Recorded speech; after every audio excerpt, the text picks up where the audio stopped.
Bonjour et bienvenue dans cette capsule sur le design intérieur. Alors, je vais vous parler de comment aménager une pièce.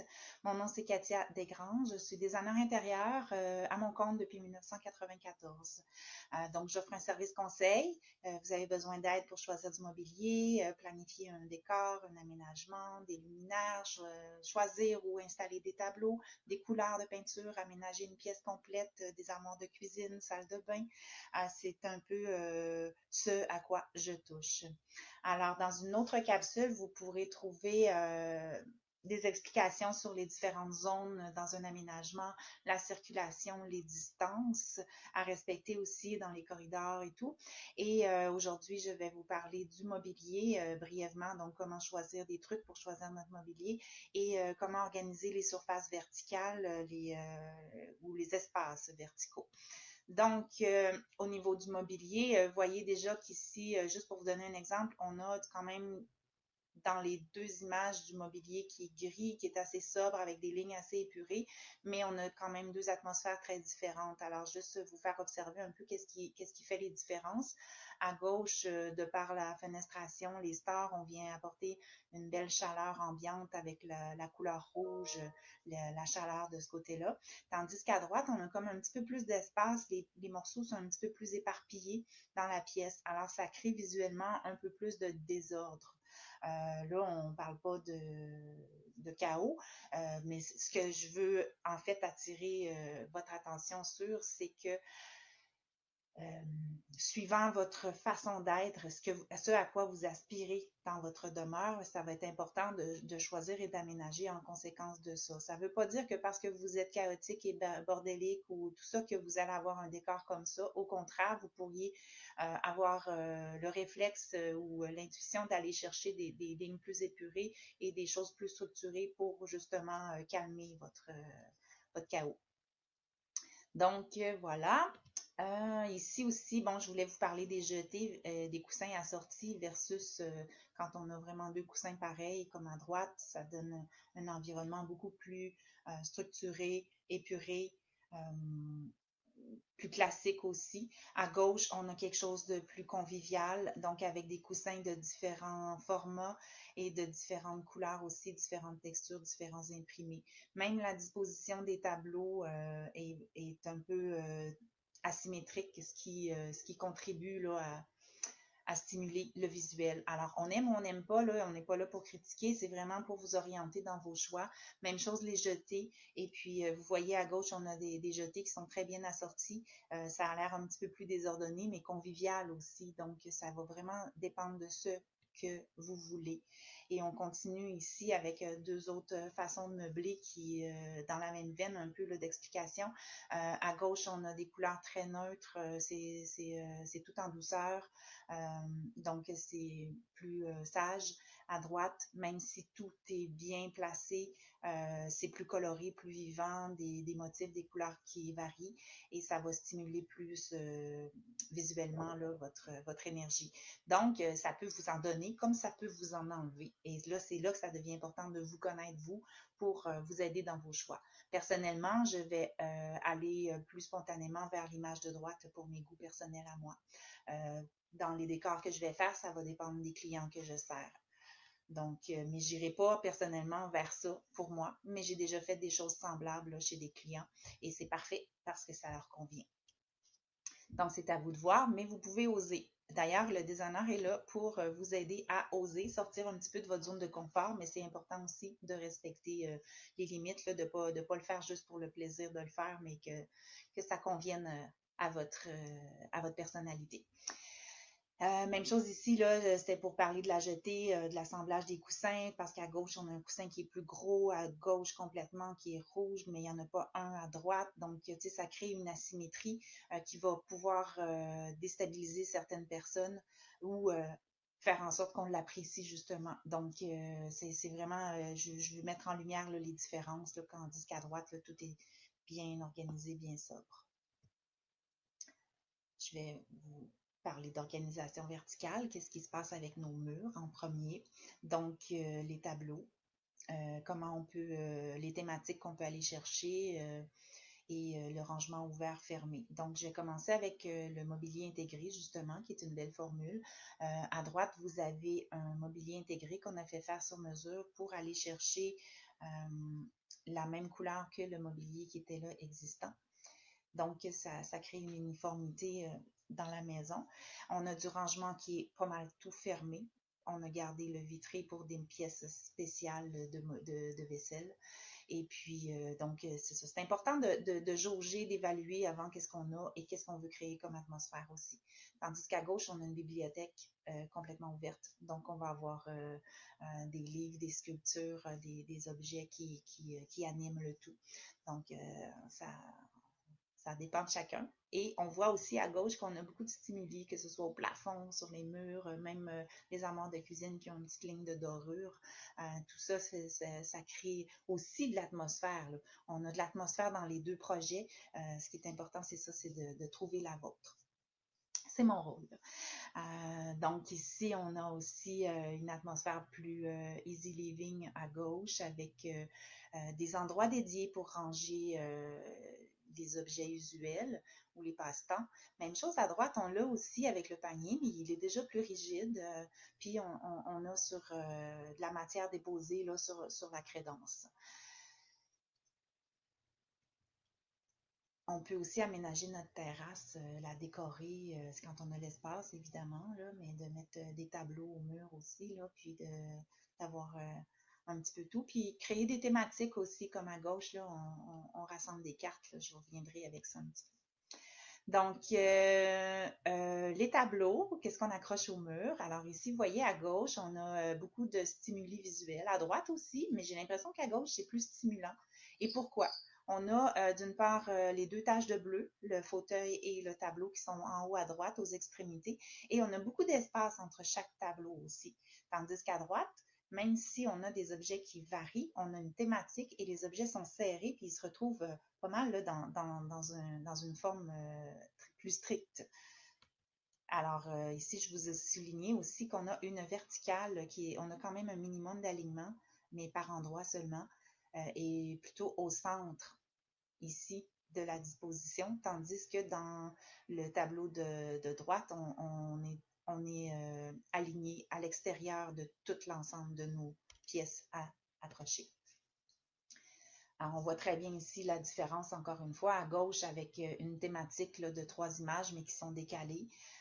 Puis à droite, on a pris les plus grandes images autour dans un rectangle très strict et les plus petites au centre, ce qui fait en sorte que ça a l'air d'un grand rectangle au total, donc ça fait bien organisé. On peut aussi organiser ça de façon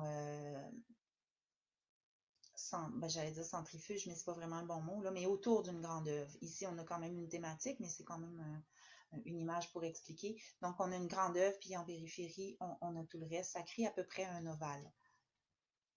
On pourrait aussi superposer des tableaux. Faire attention aussi à qu'est-ce qu'on a au mur. Si on a un mur uni ou si on a un mur avec déjà des moulures, des choses comme ça, ça va faire une différence là, dans la disposition. Et moi, personnellement, ça, je trouve ça beau, mais j'aurais de la misère parce que c'est une superposition, puis j'ai de la misère à, mais je trouve ça, j'arrive à trouver ça beau, peut-être plus sur des tablettes, mais j'ai de la misère avec ma personnalité. On dirait que je veux voir qu'est-ce qu'il y a en arrière. Donc, c'est important aussi. Là, je trouve qu'il y a comme beaucoup de textures, beaucoup de stimuli. Donc, voyez avec vous. J'aime bien aussi parler de la grande œuvre. On a un grand mur et on va mettre un grand tableau qui va nous permettre de voyager, à la limite même de méditer là, dans ce tableau-là. Donc, ça dépend de ce qu'on a à notre disposition aussi et de nos passions. Alors, contrairement à ce qu'on avait vu tout à l'heure avec le lit, ici, on a aussi des moulures, c'est pas des moulures, mais on a un travail sur le mur et les tableaux ne respectent pas, c'est pas centré avec les encoches. C'est quand même correct. Par contre, ici, ce que je ferais, c'est que je mettrais les tableaux plus bas et je vais revenir quand même 2 images derrière ici pour vous montrer les moulures verticales. Et vous voyez qu'il y en a une qui est au centre du mur, puis après ça, c'est à un rythme régulier, puis les tableaux sont installés centrés dans tout ça. Tandis qu'ici, étant donné l'aménagement du salon, on a concentré notre choix là, sur s'aligner avec les divans finalement. Et moi, je trouve que c'est un bon choix. On peut aussi avoir des thématiques décoratives. Alors, j'ai trouvé des belles idées ici, entre autres avec les prises d'escalade qu'on peut changer au besoin de disposition. Ça devient ludique. Les souvenirs de voyage aussi, ça peut être une belle thématique. Et là, on va aller dans des thématiques un petit peu plus poussées.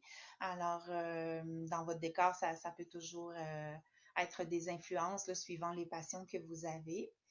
Et puis, on va en revenir justement à la disposition des tableaux par rapport au mobilier, à l'environnement. Alors, ne pas faire, c'est de laisser trop d'espace entre notre meuble et le tableau.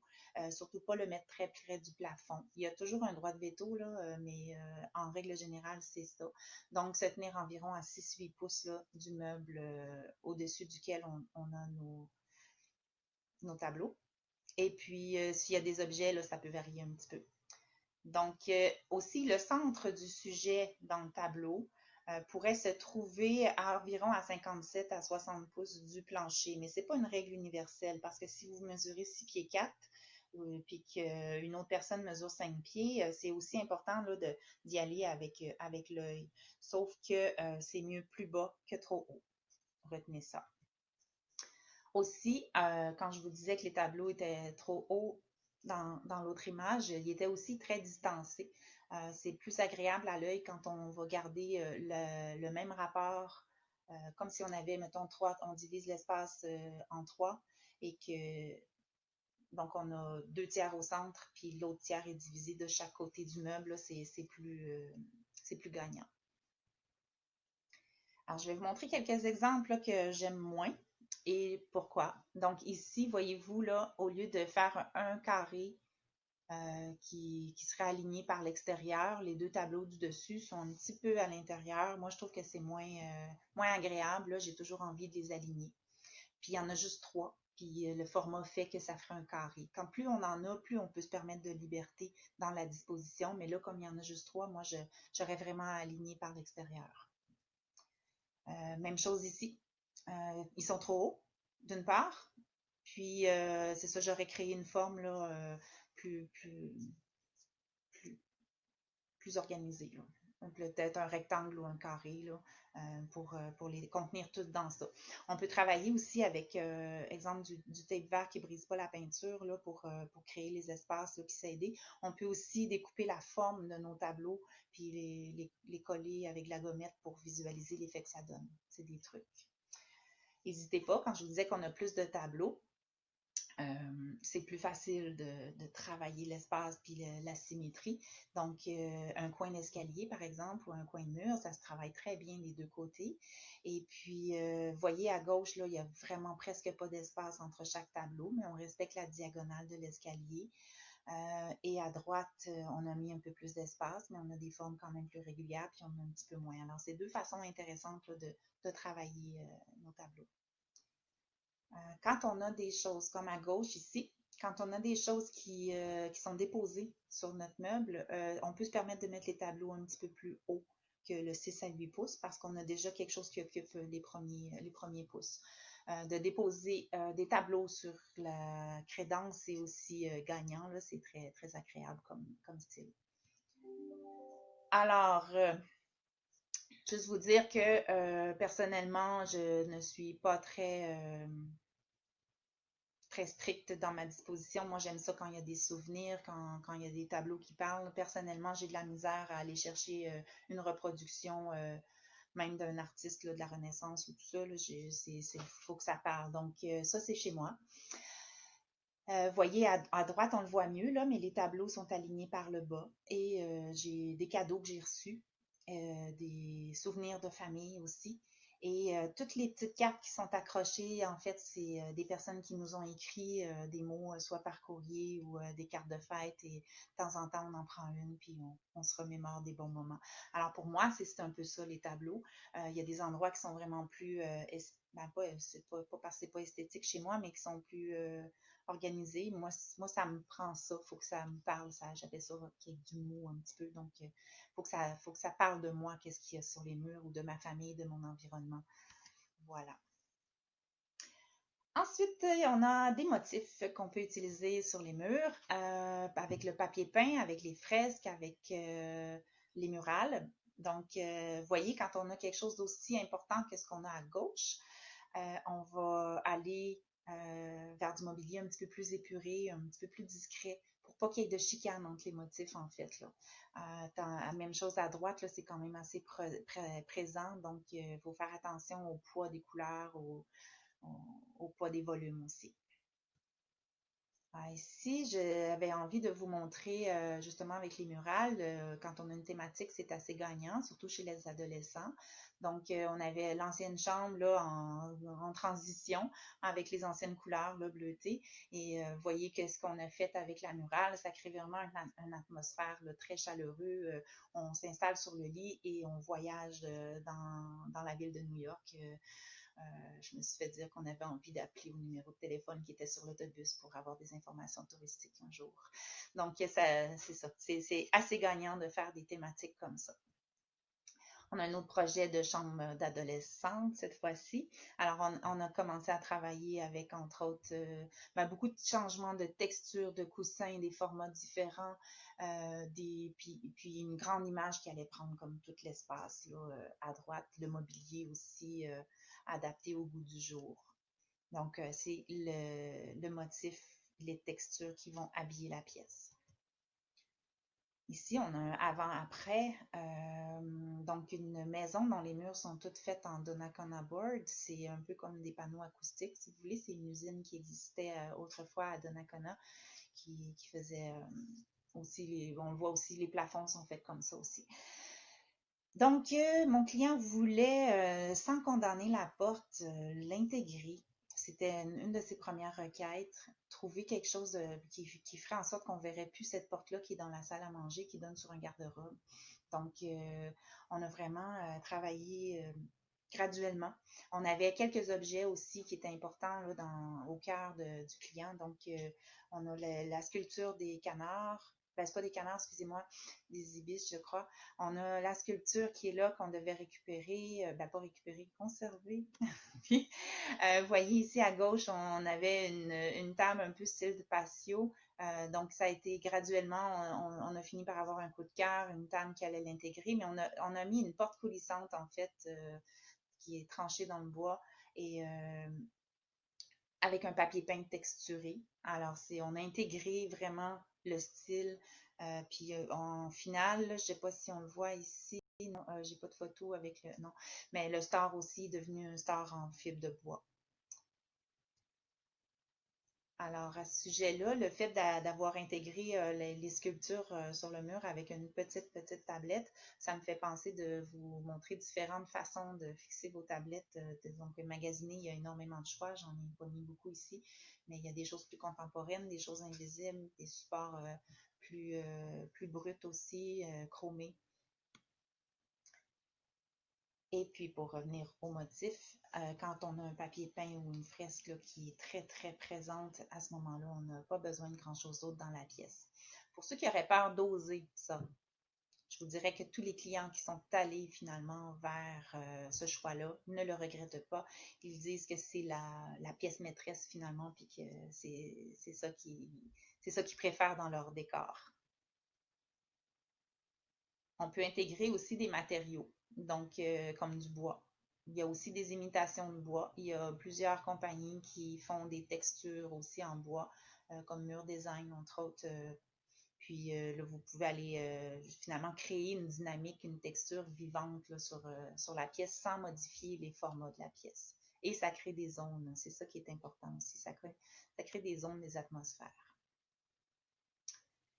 Bon, alors rangement ouvert, rangement fermé. Rangement ouvert, ben, c'est certain que ça n'aura jamais l'air tout rangé. Par contre, ça a la beauté de montrer un petit peu qui on est. Quand on parle d'une bibliothèque, on s'entend. Ici, j'aime bien, tant qu'à faire, là, d'avoir quelques livres là, qu'on met en exergue, puis qui rendent la chose plus comme une présentation. Là. Ça Sachez cependant que quand on a une bibliothèque ouverte, qu'on dépose des livres ou que ce ne soit pas toutes les mêmes collections, c'est rapide, c'est facile que ça ait l'air à l'envers, même si ça ne l'est pas. Donc, c'est important de choisir en fonction de votre perception qu'est-ce que vous allez faire à ce niveau-là. Souvent, on va avoir des rangements ouverts pour exposer des collections, des souvenirs de voyage. Alors, on a un très bel exemple ici. Et le piège dans le rangement ouvert, c'est qu'on finit par déposer quelque chose qu'on avait dans nos mains et qui va rester là longtemps. Donc, on a ici une petite surprise, des tasses ou des choses comme ça. Donc, c'est à faire attention dans votre mode de vie là, ou dans vos choix là, pour ne pas tomber dans ces pièges-là, si ça vous dérange. Aussi, on a une forte tendance là, dans tout ce qui est récupération, rangement ouvert, tout ça. Puis, ça fait en sorte que si on regarde attentivement le décor ici, là, tout est placé, mais c'est très chargé visuellement.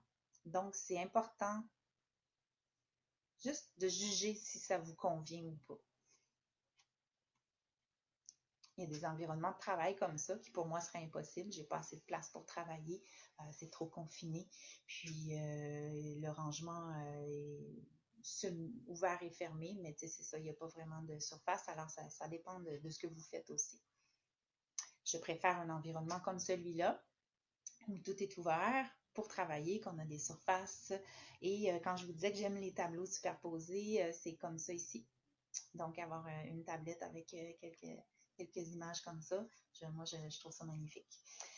Donc, ce qui est peut-être à éviter ici, c'est d'avoir une façon de ranger tout le filage ici qui traîne. Là, quand on travaille, on finit toujours par avoir les pieds dedans.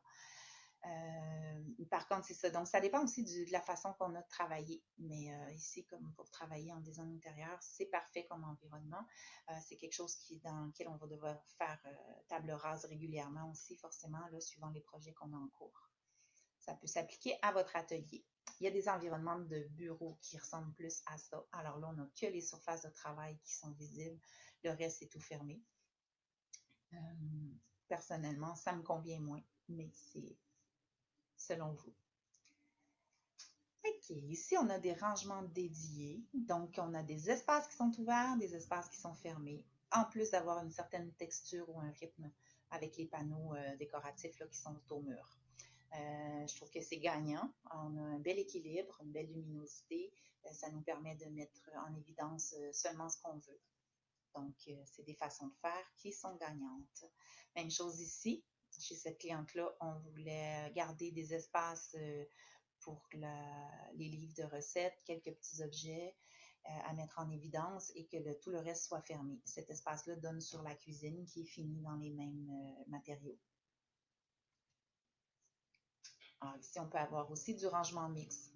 Ça permet de mettre une petite collection de vaisselle courante en évidence. Il ne faudrait pas se gêner aussi de travailler en asymétrie, d'aller chercher des textures qui sont différentes et d'oser finalement. Et c'est un peu à ça que je peux servir, vous permettre de sortir un petit peu de votre zone de confort, tout en respectant votre style de vie. Alors, il y a différentes façons de travailler, mettons, les salles de bain. Je vous en montre une ici. On avait un projet avec une vanité qui était quand même massive, qui était déposée là, mais il y avait un espace de chaque côté. Donc, on a travaillé un peu différemment avec quelque chose de plus ouvert, plus allégé, surtout, avec des matériaux très d'actualité. Et puis, on tenait quand même à conserver les portes du garde-robe, là. Alors là, je vous montre l'intérieur tout simplement, mais ce son, il ne touchait pas. Mais en fait, on enlevait les armoires fermées pour avoir accès à tout facilement. Quand vous faites la planification de votre cuisine, c'est important aussi d'évaluer tous vos besoins, votre façon de fonctionner. Donc, si vous cuisinez beaucoup, si vous faites livrer, manger à l'extérieur, c'est tous des facteurs qui vont influencer le choix là, de la disposition et de la quantité d'armoires. Donc, là où je voudrais attirer votre attention, ce qu'on avait fait ici, le besoin de mon client, c'est d'avoir une surface de dépôt pour tout ce qui était petits appareils électroniques, que ce soit les téléphones, tablettes, tout ça, avec un rangement ici là, pour tout ce qui est filage. Donc, ça faisait partie de la requête, que ce soit tout près de la cuisine, à mi-chemin, avec le salon, mais que ce soit vraiment à part quand même là, pour pas que ça traîne dans la cuisine. Voilà. Le rangement, l'organisation verticale, c'est aussi dans vos garde-robes. Alors, quand vous faites l'aménagement de votre garde-robe, c'est important d'évaluer tout ce que vous avez, votre façon de faire et peut-être de réviser aussi vos façons de faire et votre inventaire. Donc, dans ce cas-ci, on a mesuré, on a calculé le nombre de vêtements qui en avait plus, de quoi on avait besoin. Et puis, en fait, la porte de la chambre se trouve être ici, là, devant la première section. On a mis donc cette section-là toute fermée et l'autre aussi fermée parce que quand on est dans le lit, en fait, on va voir que des sections fermées, alors que le centre ici est ouvert pour toute la suspension des vêtements. Je vais vous montrer ce que ça donne en 3D, là. Ça ressemble à ça ici. Il y a aussi des petits tiroirs là, qui sont aménagés moins profonds là, ici du côté de la chambre. Alors voilà, ça fait le tour des petites réflexions là, dont j'avais envie de partager avec vous. J'espère que ça va vous aider dans votre cheminement, dans vos décisions, que ça va vous aider à prendre une perspective là, différente, là, plus adaptée à vos besoins à vous. Alors, n'hésitez pas à me consulter si vous avez besoin, ça me fera plaisir. Merci!